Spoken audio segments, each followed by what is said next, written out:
शुभू,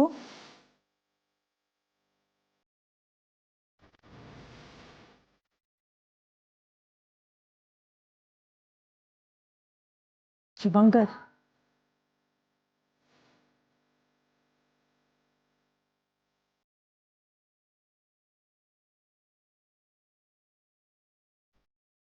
नको. खूप त्रास देते मी शुभूला. पण आज त्यांनी असं करायला नको होतं. आशूचा चेहरा किती उतरला होता. त्या दिवशी सकाळी तो तिला भेटण्यासाठी थांबला आणि मग आज असं टाळायचं काय कारण?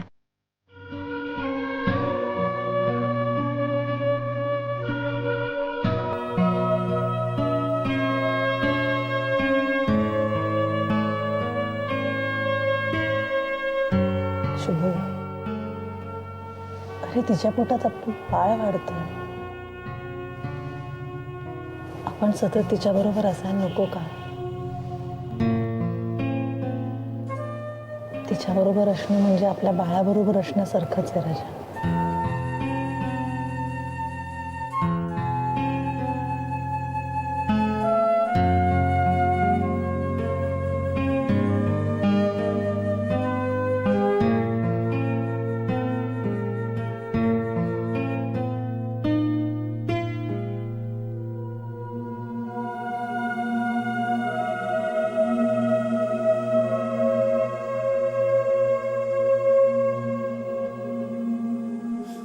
झालं तुझं सुरू. अरे बायकोला हसवणं रिझवणं ह्या सेवकाचं परम कर्तव्य आहे. पण आता सेवकाला निघायला हवं. उसका करम उसे पुकार रहा. आजचा शब्द सेवक आहे वाटतं. हा असं दिसतंय. मग देच एक कॉफी. आणि मग काय तुझं कर्म बिर्म पुकारते तिकडे जा. काय आज कर्मभूमी? कर्जत बाप रे. 1 तास 40 मिनिटं. मग नको कॉफी, तू जा, मी घेईन थोड्या वेळाने. As you wish ma'am. मग आता सेवकाला हा आज्ञा आहे. या. धन्यवाद. चल बाय, येतो. बाय. अरे तुला सांगायलाच विसरलो. काय? काल किटीचा फोन आला होता. तुला? हा, तिने ते सरोगसीसाठी नोकरी सोडली ना. तिला कामाची गरज आहे. ठीक आहे, मग त्यात तू काय मदत करणार? मी 1-2 ठिकाणी शब्द टाकणार. As a matter of fact ती डॅशिंग आहे, स्मार्ट आहे. सो प्रोडक्शनच्या ठिकाणी तिला ओपनिंग आहे. May be she can act. पलाश, तुझ्या बाकीच्या मैत्रिणींबद्दल मी तुला काहीही बोलत नाही आणि बोलणारही नाही, तुला माहिती आहे. पण किटी, ती काही मैत्री करावी अशी मुलगी नाहीये. आणि तिच्याबद्दल सहानुभूती वाटून तिला मदत करावी अशी तर अजिबातच नाही. Yes, you are absolutely right. बघ, मी काही तिच्या जास्त संपर्कात असणार नाही. कोणीतरी आपल्याकडे मदत मागितली, आपण एक प्रामाणिक प्रयत्न करायचा. बात खतम. पुढे ती आणि तिचं नशीब. So forget it. बरं, सेवकाचं कालचं रिपोर्टिंग करून झालेलं आहे. तर सेवकाला निघायला हवं. चल bye. Bye.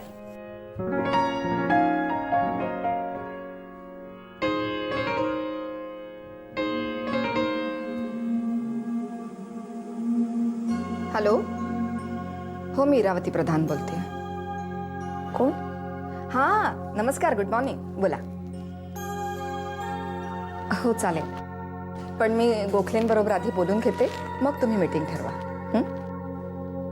Okay, bye. Good morning मा. गुड मॉर्निंग बेटा. काय आज उठायला उशीर झाला तुला? 8 कधी वाजून गेले कळलंच नाही. ताराबाई, जरा चहा द्या ना. शुभू कुठे गेला? ऑफिसला. ऑफिसला? मला न सांगता? असं तो कधीच करत नाही मा. कधीच नाही. काल काय भांडण वगैरे झालं होतं का? भांडण नाही, पण मग शुभूनं हल्ली खूप विचित्र वागतोय. हल्ली म्हणजे आशू इथे आल्यापासून. आशूची प्रेग्नन्सी जेव्हा कन्फर्म झाली ना, तेव्हा तो इतका खुश होता की तिला ग्रीट करण्यासाठी तिची वाट बघत होता.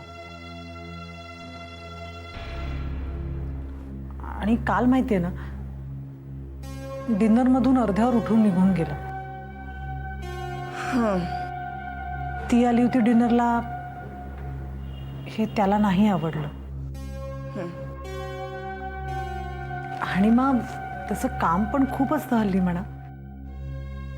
हेरम US ला गेलाय आणि त्याच्यानंतर त्याच्यासारखा हुशार आणि जबाबदार इंजिनियर आपल्याला आतापर्यंत मिळालेला नाहीये. त्यामुळे सगळ्या कामात शुभूला लक्ष घालावं लागतं हे मान्य आहे मला. बरोबर आहे. पण आशूचा मुद्दा मलाही जाणवला काल. ती थोडी नर्व्हस वाटली. मग आशू नर्वस झाली तर मग मला काय वाटतं, मी सरळ बोलू शुभूशी? तू बोलूनच घे एकदा शुभंकरशी.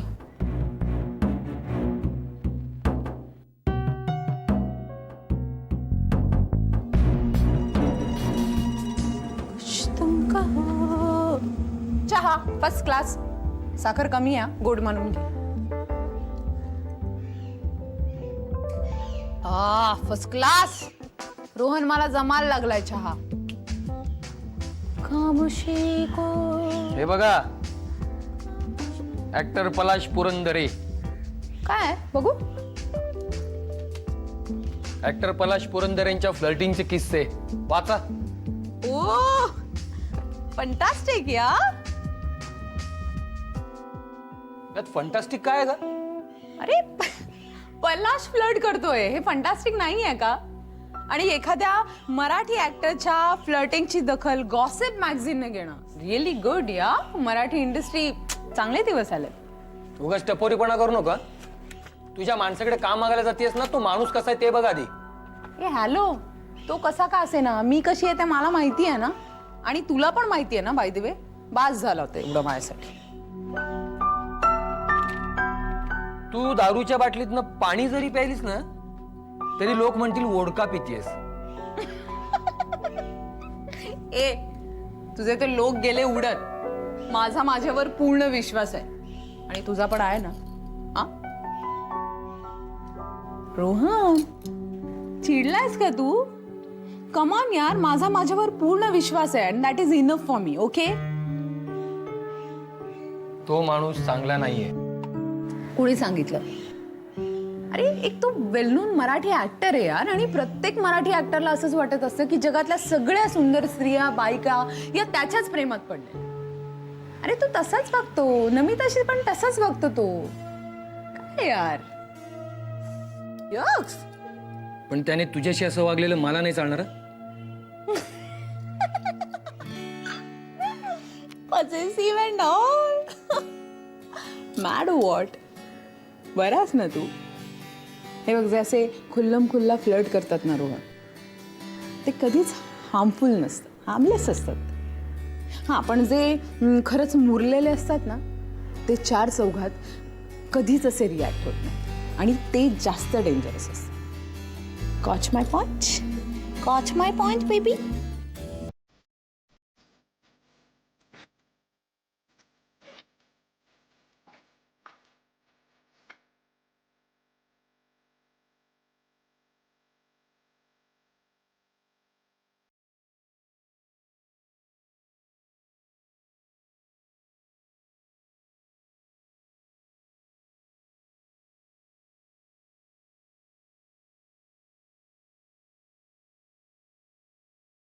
खरंच मी इथपर्यंत येऊन पोचले.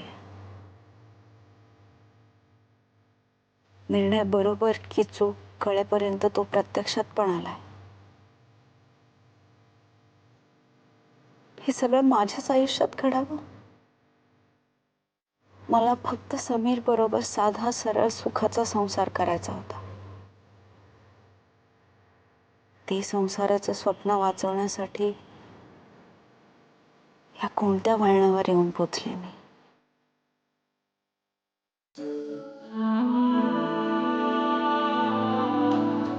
एक निरागस जीव आकार घेतोय माझ्या पोटात.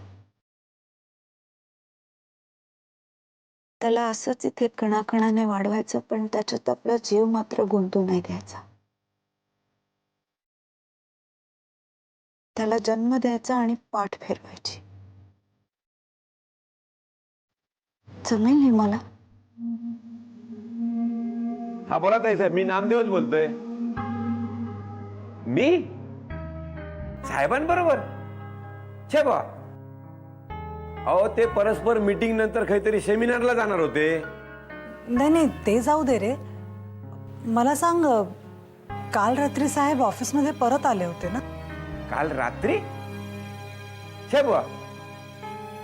अहो काल कितीतरी दिवसांनी काम लवकर आटपल्यानी आणि स्पेशल वॉश घेऊन ड्रेस बदलून बाहेर निघाले. काहीतरी तुमच्याबरोबर जेवचो प्रोग्राम असा म्हणाले. लय खुशीत होते हो तेव्हा. हो, पण तू ऑफिसमध्ये थांबला होतास ना. कदाचित साहेब काम पूर्ण करायला येतील म्हणून. मी नाही बा. उलट साहेबांनी माका सांगितलं नाही, नामदेव तू पण जा घरी. मग मी किती थांबतोय, ताबडतोब ऑफिस बंद केलंय आणि गेलंय घराकडे. पण काय झाला काय नाही नाही, झालं काही नाही.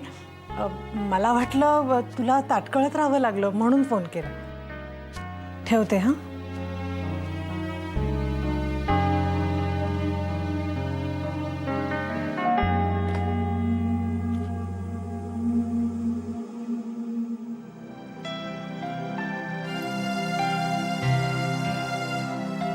Good morning. Good morning. कुठे निघालीस का? ऑफिसला 9 वाजून गेले ना. ऑफिसला? पण आता संबंध काय? आय मीन, तुला नोकरी करायची गरजच काय आता? तू सरळ कळवून टाक दातार काकांना की आता मी नोकरी सोडणार आहे. असं कसं कळवू? म्हणजे त्यांना काय कारण देऊ? एवढं मोठं खोटं नाही बोलता येणार मला. आज ना उद्या हे तुला सांगावंच लागेल ना. कदाचित आजची गोष्ट तू पुढे ढकलशील, पण नंतर जेव्हा पोट दिसायला लागेल तेव्हा काय सांगणार आहेस तू? तेव्हाचं तेव्हा आपण बघू ना. पण आत्ता प्लीज मला नोकरी करू द्या, नाहीतर मी वेळ.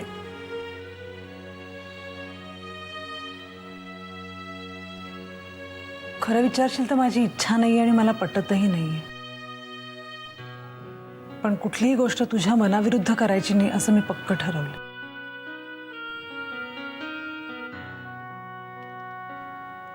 मी जे बोलले त्याबद्दल तूही नीट विचार कर. थँक्यू. येऊ मी?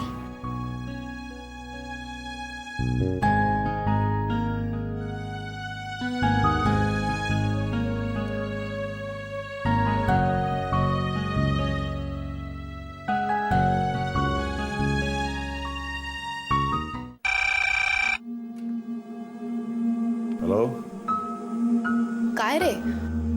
मीरा, मला वाटलं होतं कालच्या डिनर नंतर तू अजूनही हाय स्पिरिट्स मध्ये असशील. डिनरला जाईपर्यंत होतो हाय स्पिरिट्स मध्ये. म्हणजे डिनरला नमिता अश्विनीला बरोबर घेऊन आली होती. हो. मला एक कळत नाही मीरा, आता प्रत्येक वेळेस हे असंच चालणार आहे का? आमच्या प्रत्येक गोष्टीत नमिता त्या अश्विनीला इन्क्लूड करणार असेल तर कसं चालेल? हो, मला समजतंय तुला काय म्हणायचं ते. तुला नमिताशी याबद्दल बोलायलाच हवं, कारण प्रेग्नन्सीचा अनुभव घेण्यासाठी, आशूच्या जास्तीत जास्त क्लोज राहण्याच्या इच्छेने नमिता सावलीसारखी आशूबरोबर राहणार हे उघड आहे आता. पण हे ऑब्सेशन थोडं कंट्रोल करायला हवं आणि ते तूच करू शकतोस दादा. गेली काही वर्ष तुमच्या नात्यात खूप स्ट्रेस येऊन गेला. आता बाळ येणार याची खात्री झाली आहे ना. मग आता तूच तिला पूर्वीसारखा लॉंग ड्राईव्ह, वीकेंड्स ह्याच्यासाठी घेऊन जा. This is the time. Don't miss it दादा. बघूया, प्रयत्न करतो. चल, फोन ठेवू का? बाय. बाय.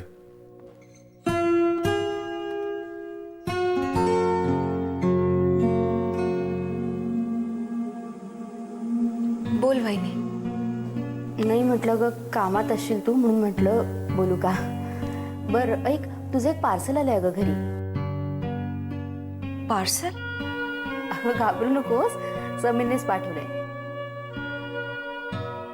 खरंय ग, हे लोनचं प्रकरण झालं ना तेव्हापासून मला पण धास्तीच बसली. तू तर इतके चटके सहन केलेस. सहन कसले मीच दिलेत चटके तुला.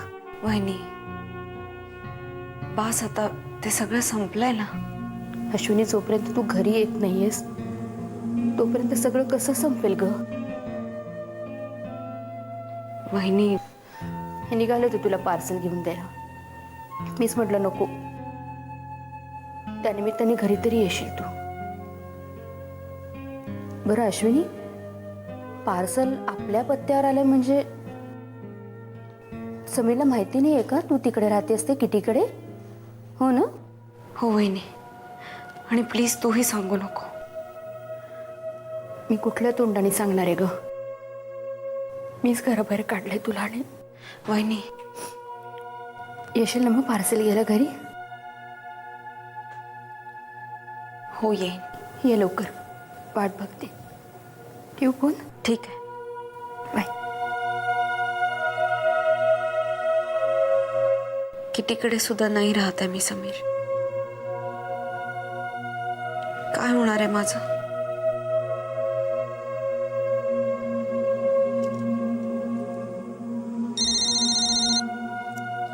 पलाश, तुझा फोन.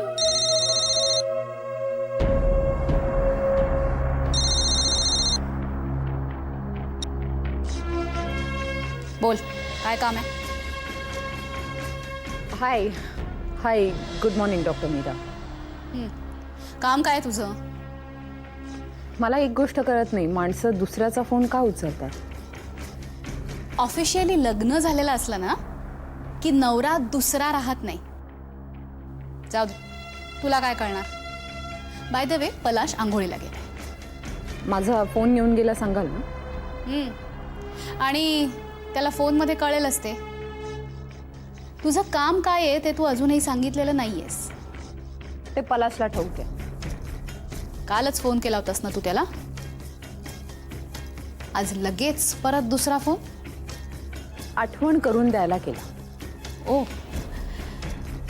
नोकऱ्या पलाशच्या खिशात ठेवलेल्या असतात असं वाटलं का तुला? की स्वतःची सगळी कामं सोडून तुला नोकरी लावण्यासाठी पलाशनी धडपड करावी असं वाटतंय तुला? डॉक्टर मीरा, प्लीज किमान संभाषणाचे तरी मॅनर्स पाळा. That's great. मॅनर्स, एटिकेट्स हे शब्द तुझ्या तोंडात नाही शोभत. हे बघा, तुम्ही मला अशा इनफ. ठेव फोन.